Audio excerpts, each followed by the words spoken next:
often quote Hippocrates, the greatest medicine of all is teaching people how not to need it. And that, of course, means that my most and greatest passion is teaching people, which is why I love podcasting. And I think the whole idea of reverse aging really, I think it challenges the assumption that aging is inevitable and that as much as you've aged is how much you've aged and there's nothing you can do about it, which is just not true.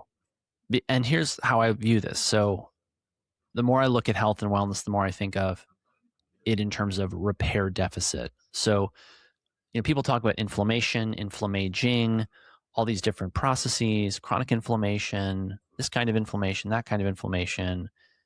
Really, when you get down to it, why do we have inflammation? Why do we age? It's a lack of cellular repair.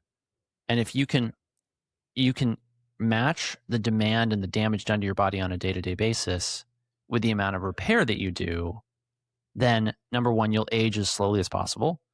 And if you've aged prematurely, as many people have, you can undo that damage and walk back your biological age. So that's really how I view it. And what does that mean?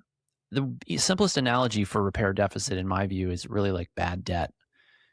You can accumulate this monster out of credit cards, mortgages, business loans, you name it.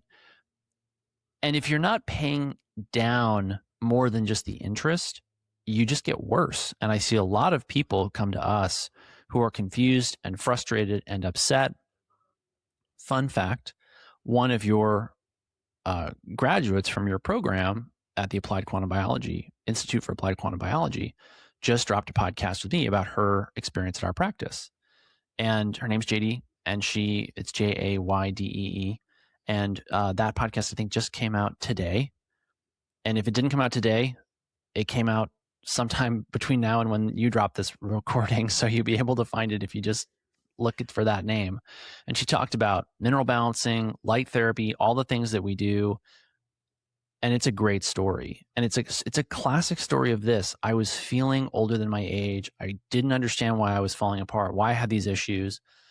We took a comprehensive approach. We looked at all the different things that could be undermining my physiology, and we fixed those things in a specific order in a way that didn't overwhelm and didn't confuse and didn't stress her system in a way that disrupted her life, which is a big thing I see happening, particularly in the integrative, functional, natural wellness space. And she feels worlds better. And it's very routine that patients tell me, I haven't felt this good in I don't know how long, years, decades. We see that happening sometimes in months in our programs, right? No guarantees, because some people don't see a result. But the trend overwhelmingly with the people who show up, do the work, and follow the recommendations, and who've got a real problem that we know we can help them with, get significant improvements. So that's what reverse aging means to me. I love that. And it reminds me of the concept of neuroplasticity and how, I don't know if you're old enough, but I'm old enough to have like a vague recollection of a time where it was like, learn everything you can while you're young, because that's it. You're done.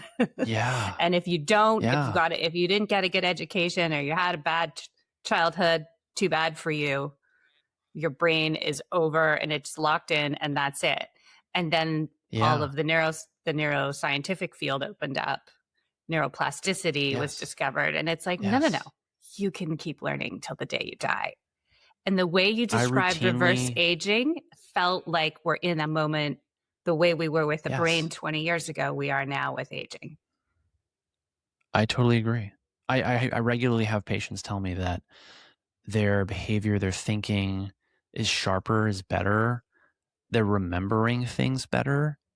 On the note of neuroplasticity, I think a lot of the loss of neuroplasticity really has to do with trauma and negative emotion. One thing that's fascinating to me about what we do is that patients will often remark, feel like I'm processing emotions in like a different new way, or like emotions that I haven't dealt with in a long time are coming up, and I'm finally getting like emotional release, which can actually be kind of tough because they'll say, I'm weepy and I'm kind of emotional, but I feel better. Like I feel like I'm just a more well-adjusted, balanced person.